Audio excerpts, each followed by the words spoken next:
1886 میں ایک فارماسسٹ ایک دوائی بنانے کی کوشش کر رہے تھے مگر غلطی سے کوکا کولا بنا بیٹھے۔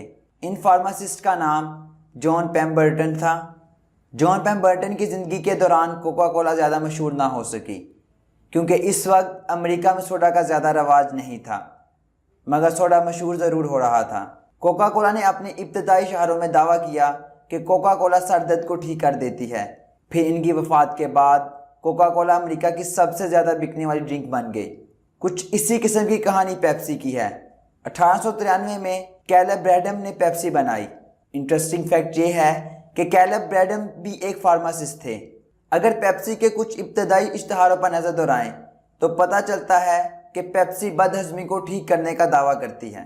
پیپسی سے پہلے کوکا کولا کو کوئی ٹکر دینے والا نہیں تھا، مگر پیپسی کوکا کولا کو ٹکر دینے کی صلاحیت رکھتی تھی اور اس نے دی بھی۔ 1929 میں گریٹ ڈپریشن کے دور کے دوران پیپسی بینکرپٹ ہو گئی، مگر کچھ عرصے کے بعد پیپسی نے اپنے آپ کو ریوائیو کر دیا۔ دوسری جنگ عظیم تک کوکا کولا تقریباً پوری دنیا میں پھیل چکی تھی اور اتنی مقبول تھی کہ جنگ کے دوران سپاہیوں نے کوکا کولا پینے کی فرمائش کر دی اور جنگ عظیم کے دوران سپاہی صرف 5 سینٹ کی کوک خرید سکتے تھے۔ دوسری جنگ عظیم کے دوران پیپسی نے پھر کوکا کولا کو ٹکر دینے کی کوشش کی اور دعویٰ کیا کہ پیپسی ایک انرجی ڈرنک ہے کیونکہ اس میں زیادہ کیلوریز ہیں۔ 1947 میں پیپسی نے اپنے اشتہاروں میں سیاہ فام امریکیوں کو دکھانا شروع کر دیا۔ یہ وہ دور تھا جب امریکہ میں سیاہ فام لوگوں کو زیادہ حقوق حاصل نہ تھے، بلکہ سیاہ فام لوگوں کو بنیادی انسانی حقوق بھی حاصل نہیں تھے۔ پیپسی کے اس قدم سے پیپسی کی امریکی شمالی ریاستوں میں سیل کا بہت اضافہ ہو گیا۔ 1950 میں کوکا کولا کو کوک بھی کہا جانے لگا۔ 1955 میں کوک نے بھی اپنے اشتہاروں میں سیاہ فام لوگوں کو دکھانا شروع کر دیا۔ 1953 میں کوکا کولا کا پہلا پلانٹ پاکستان میں لگایا گیا۔ پیپسی نے امریکی نائب صدر نکسن کو اپنا برانڈ ایمبیسڈر مقرر کر دیا۔ پیپسی نے نکسن کے ذریعے کمیونسٹ لیڈر کرسچوف سے گزارش کی کہ وہ کیمرہ کے سامنے پیپسی کا صرف ایک گھونٹ پی لیں۔ ان کی یہ گزارش مان لی گئی۔ پھر پیپسی نے ان کی اس تصویر کو اپنے اشتہاروں میں خوب استعمال کیا۔ 1959 میں پیپسی بھی پاکستان میں آ گئی۔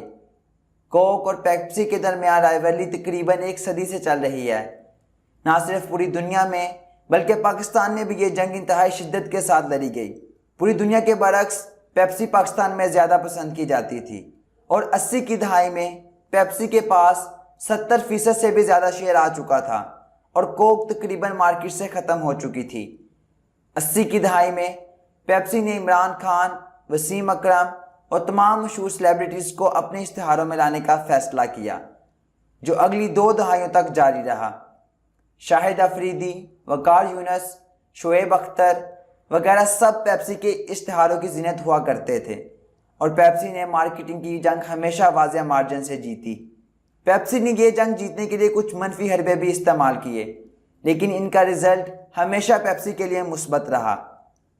80 کی دہائی میں کولاز شیشے کی ریگولر بوتل میں دستیاب ہوا کرتے تھے۔ شیشے کی اس خالی بوتل کی قیمت 5 روپے ہوا کرتی تھی، جو اگر کسی گاہک یا دکاندار سے ٹوٹ جائے تو کمپنی والے وصول کر لیتے تھے۔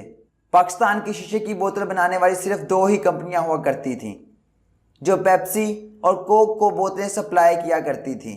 پیپسی اپنی سیلز ٹیموں کو کیسے بڑے تھیلے پکڑاتے اور انہیں دکانداروں کے پاس بیچ دیتے۔ یہ سیلز مین دکانداروں سے کوک کی خالی بوتلیں 10 روپے کی خرید کر دکاندار کے سامنے توڑ دیتے تھے۔ یوں اس دکاندار پر ایک نفسیاتی اثر بھی پڑتا کہ شاید وہ کوک کی شکل میں کوئی گھٹیا برانڈ رکھ رہا ہے۔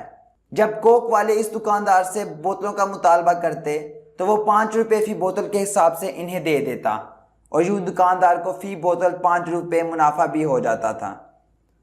چند ہفتوں کے اندر اندر پیپسی والے کوک کی 70% بوتلیں توڑ چکے تھے اور اس مقصد کے لیے انہوں نے کروڑوں کا بجٹ لگا دیا۔ دوسری طرف پیپسی نے شیشے کی بوتلیں بنانے والی دونوں کمپنیاں خرید لیں۔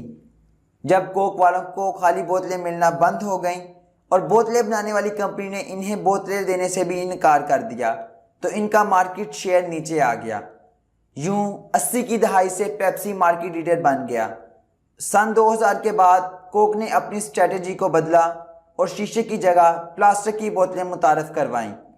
اس کے ساتھ ساتھ انہوں نے اپنے فلیور کی کوالٹی بھی بہتر کی۔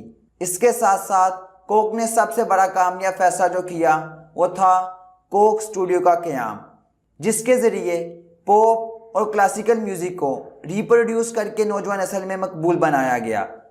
پاکستان کی تقریباً 50% آبادی کی عمر 19 سال سے کم ہے، اس لیے کوک اسٹوڈیو کو پاکستان کے ساتھ ساتھ انڈیا میں بھی بھرپور پذیرائی ملی۔